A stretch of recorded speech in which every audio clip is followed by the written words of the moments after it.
del Interior de Bolivia dio la noticia de la activación de una orden de apremio internacional contra el expresidente de Bolivia, Evo Morales. Por ahora el exmandatario, asilado en Argentina, a través de sus redes sociales, a través de Twitter, desmintió que tuviera una invitación para participar en un foro justamente en nuestro país, mientras que Arturo Murillo explicó que la decisión tiene el fin de evitar que Morales, quien tiene, recordemos, una intensa actividad política en su refugio político, dijo, pueda estar andando como Pedro por su casa en la región. Conversamos de este tema con el analista y académico de la Universidad Central, Cristian Fuentes. Muy buenas noches, Cristian. Gracias por acompañarnos en Mundo Plus hoy. Gracias a ti. Primero, en concreto, ¿qué significa finalmente para esta orden de aprehensión internacional contra el exmandatario, más que nada para finalmente su tránsito por la región? ¿Qué significa en concreto? En concreto significa efectivamente impedir eso, porque quiere decir de que pasa a estar encargado Policía Internacional, entonces que si él abandona, en este caso Argentina, es detenido y supongo que puesto a disposición de las autoridades bolivianas. Claro, o sea, efectivamente él no podría pisar, no podría salir de Argentina en el caso que quiera hacer alguna campaña, en el caso que vaya a algún otro país de la región, ¿sería inmediatamente detenido y extraditado a Bolivia?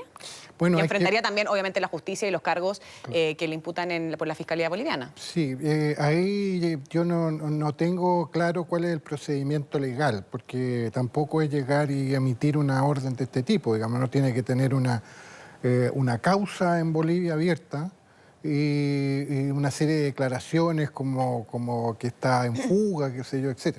Ahí, por lo tanto, no sé exactamente en qué situación jurídica está el expresidente. Pero yo tengo la impresión de que a él básicamente no le interesa salir de la Argentina. Lo que a él le interesa es ejercer su influencia y su poder en Bolivia. Claro, finalmente la pregunta va a ser para el 3 de mayo, que fue cuando postergaron las elecciones. ¿Va a estar Evo Morales en suelo boliviano para las elecciones?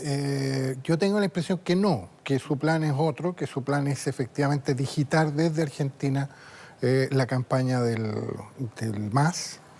Si nosotros hiciéramos simplemente una bajada, digamos, de las cifras de las últimas elecciones, podríamos decir de que claramente el MAS sigue siendo mayoría y que su candidato podría perfectamente salir primero en la primera vuelta, pero perder en la segunda. Entonces, estoy haciendo simplemente un ejercicio de lo que habría sucedido si es que no se hubiera suscitado estas acusaciones de fraude y se hubiera suspendido el proceso. Claro. Ahora, ¿cómo es posible que finalmente en las últimas elecciones, o sea, en las últimas encuestas, el candidato del MAS, que todavía no se sabe quién va a ser, finalmente tenga un 20% de aprobación y la propia presidenta interina, Yanine Áñez, tenga un apenas 15%? ¿Cómo es posible? ¿Cuánto es el seguimiento que puede tener el partido del MAS, que recuerdan el partido de Evo Morales, para que la gente lo siga de manera incondicional y un poco también a ciegas, la verdad?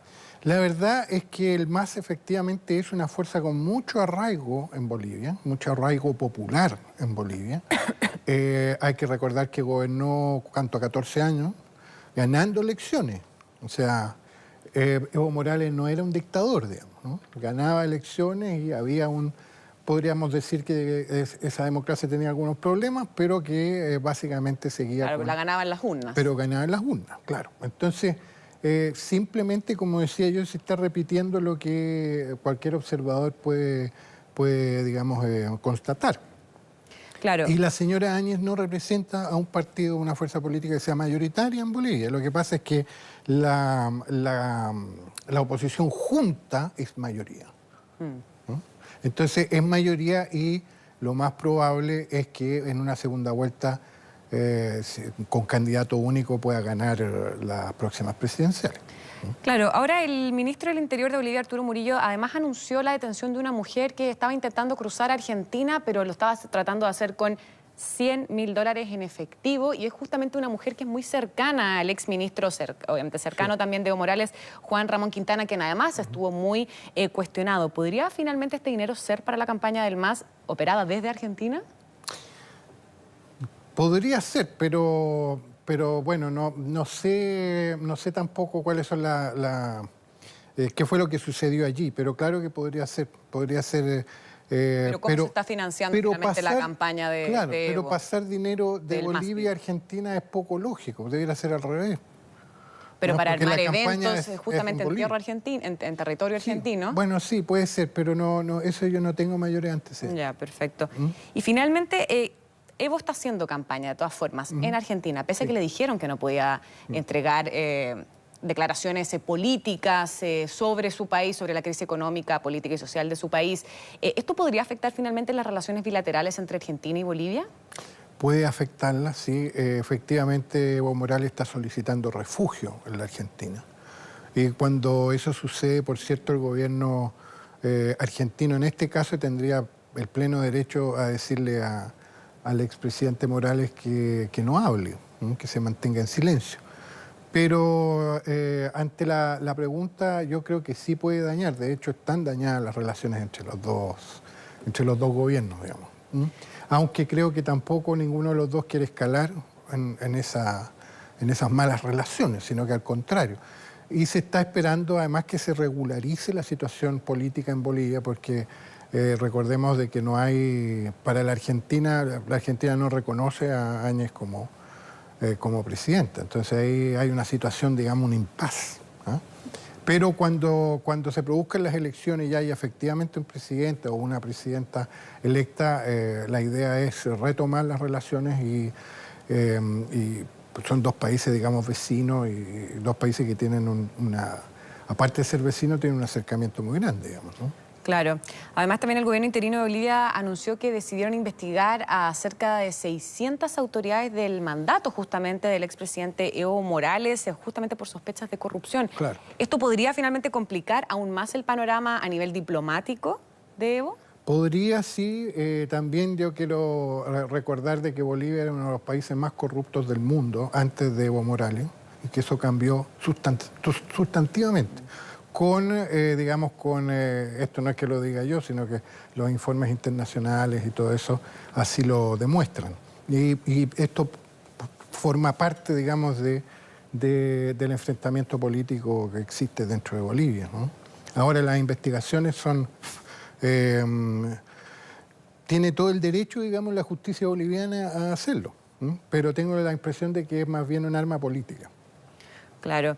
Ahora, otra de las grandes críticas finalmente que se están realizando tanto en Bolivia como en Argentina es que finalmente, más allá del candidato que represente el partido de Evo Morales, el MAS, para el próximo 13 de mayo, finalmente creen o se sospecha o se teme incluso a que sea finalmente Evo Morales quien esté tirando de las cuerdas del que sea finalmente el candidato de ese partido, ¿o no?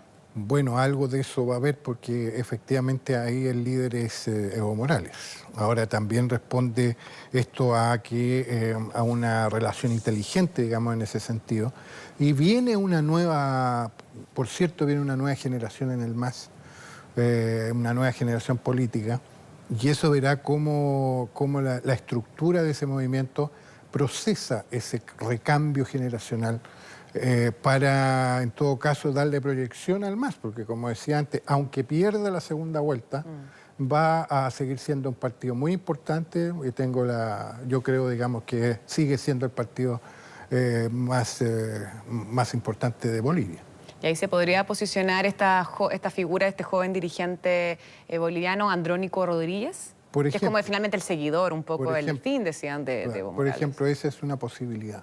Entonces tiene un amplio futuro ese dirigente que le va a ir, yo creo que le va a ir bien en las elecciones si él es finalmente el candidato, aunque lo más probable es que pierda la segunda vuelta.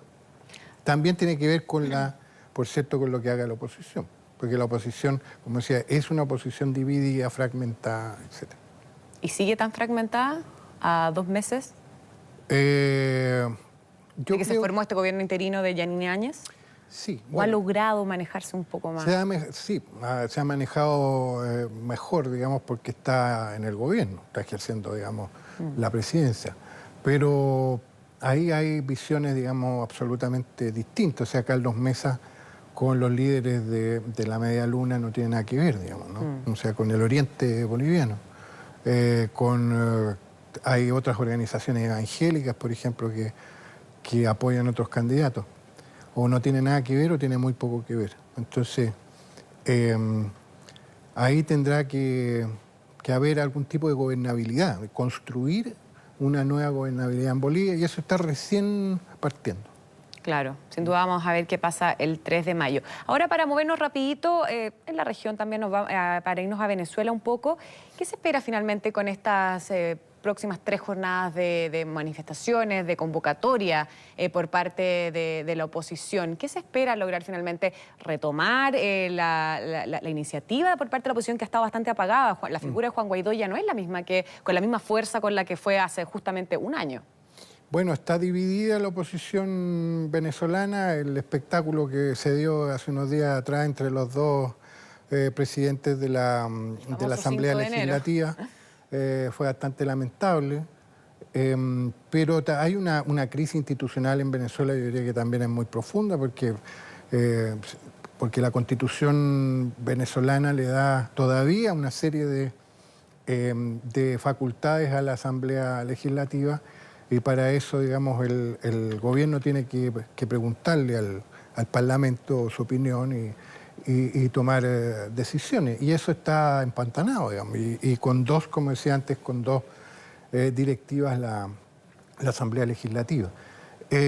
Yo creo que se profundiza la crisis en Venezuela en general, con una oposición que no tiene la credibilidad ni la fuerza que tenía antes.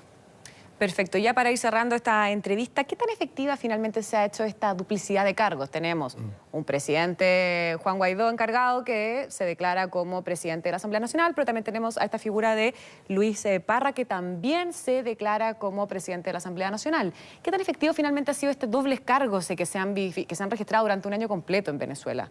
¿Le ha hecho bien a la oposición? ¿Le ha hecho mal a la oposición? No, esta división le hace, por cierto, mal a la oposición, le hace muy mal.